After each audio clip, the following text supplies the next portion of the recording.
guys, welcome back. My name's Caitlin. I'm a holistic nutrition consultant, and my channel is all about what I've learned in my journey of healing Hashimoto's over the past 10 years. Today, we're going to be talking about 5 new carnivore mistakes. I've been on the carnivore diet since October 2018, so it's coming up on 3 years. And these are 5 new mistakes I thought of that I see people doing on social media or in my family or around my life. So stay tuned to hear all 5. The last one, number 5, is so important, and I want you to hear that one, so stay tuned all the way to the end. If you find this video helpful, then please share, like, subscribe, hit the notification bell, please leave a comment. It helps to get the word out about meat and how it can heal your body. In my last video, I did a 4-week all beef diet. I showed you each week over 4 weeks what I was eating in an all beef diet, and it had wonderful effects. I lost 14 pounds doing an all beef diet for 1 month. And if you don't know, I had a baby a year ago, and I've been working on losing the baby weight, and it's been coming off slowly but surely with a carnivore diet. But I had to make some tweaks and changes, and all beef was really hitting my stride. It was working really well. And so I plan to keep it up. This month I do have a trip to Florida, so I might eat some seafood, but I want to try to keep it all beef as much as possible. So number 1, when I was doing all beef, and I still am, but was processed meats. I feel like because I wasn't eating any other foods besides beef, I kind of gravitated towards the processed meats. Like I bought a big thing of beef bacon, and it had some preservatives and some other ingredients that I wasn't too sure about, but because it was pretty much all beef, I just was like, whatever. But I don't think it made me feel my best, and I think I probably would have had even better results if I hadn't have eaten that, but it did help with any cravings or junk food cravings, so it's fine. But I think if I was to do it again, I would definitely not eat processed meats. So that includes jerky, lunch meats, all those things that have chemicals on them that preserve them, and they also have seasonings that we're not sure about. So a lot of people can react to those. Maybe they have bloating or rashes or things like that. So definitely, if you want optimal results, avoid processed meats. And many of the studies you hear about meat being bad for you, it's done on processed meats. So the healthiest meat is fresh meat and not processed meat. So if you have a little bit here and there, it's no big deal, but make sure it's not the mainstay of your carnivore diet. All right, the next one is about the egg bread. So a lot of people make egg breads, maybe egg loaves, the protein-sparing modified fast bread. I have a video where I made it, and for a while there, I was eating it all the time, and I think I was gaining weight like almost every day because I would also eat like a stick of butter with it. So it was a real mess. And I think people react to the histamines in egg whites, especially in very large quantities. So even if you don't have a histamine, maybe a strong histamine problem, eating it in that quantity where you're eating maybe 15, 20 egg whites, it could really run into some issues. So definitely don't eat the egg white bread. Maybe if you have it every once in a while, but don't make it every day and every week. Have it be a special occasion type of thing. Nobody needs to eat that many egg whites. The real nutrition is in the yolk. All those fat-soluble vitamins are in the yolk and that yummy yellow goodness. So make sure and avoid the egg whites unless it's just a treat thing and not every day. I have 2 videos about histamine intolerance, so make sure and watch those. If you suspect you have a histamine problem, I think the egg whites can make you bloated, and it does for me if I overeat egg whites, especially in isolation. One of the things that the egg white bread was allowing me to do was add too much fat. So I was adding butter to my egg white bread, so I was eating a lot of extra butter that I didn't really need. One thing that doing the all beef diet of 4 weeks taught me was to just eat the fat on the meat and not add a bunch of fat. And I think if you are stalled with carnivore and you're having problems, you just have to kind of have an honest moment with yourself. You know, are you adding a lot of fat you know, I think you should eat fatty meat. That is the most satisfying.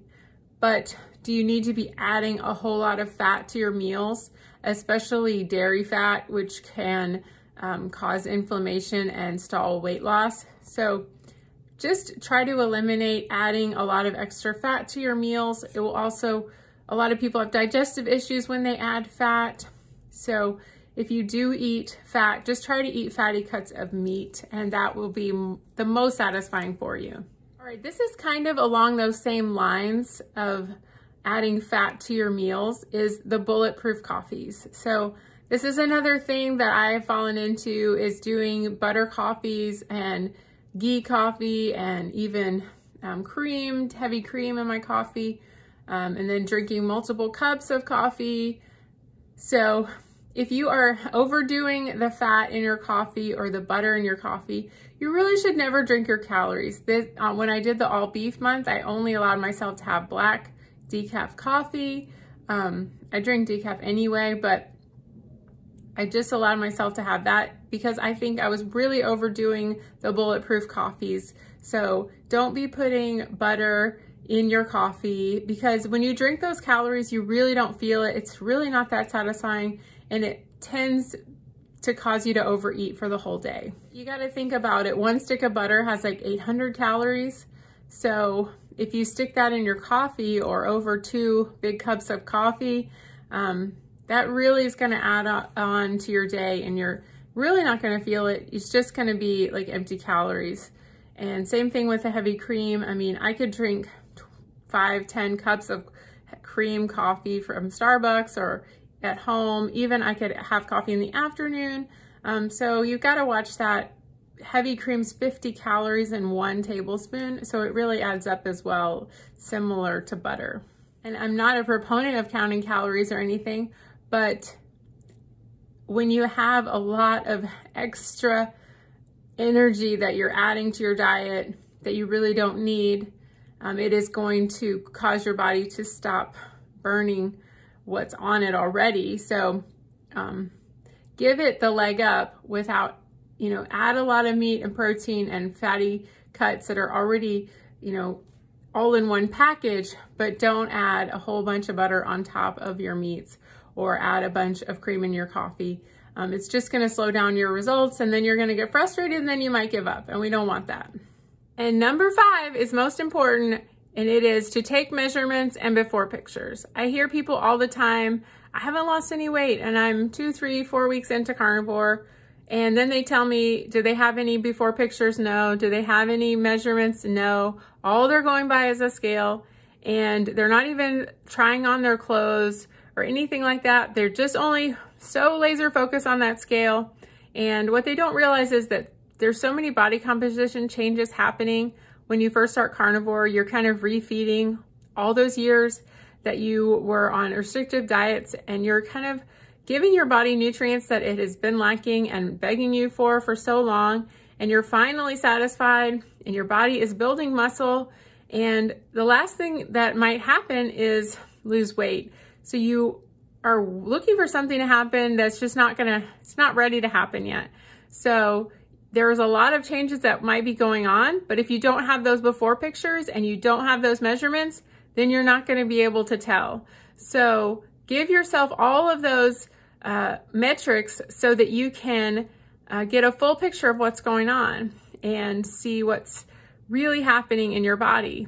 And you will be so happy if you take before pictures and measurements. Make sure and take them around your thigh, your waist, your arm, your neck. These are all places that you lose weight. I used to be a personal trainer, and I would see body composition changes way before I saw weight loss on the scale, and there would be inches lost, and that would be, sometimes the people would not lose any weight, but they would lose inches and their body fat composition would change in a month or two. And if they had only gone by that scale, they wouldn't have ever known that. So definitely made me a believer in body composition over the scale.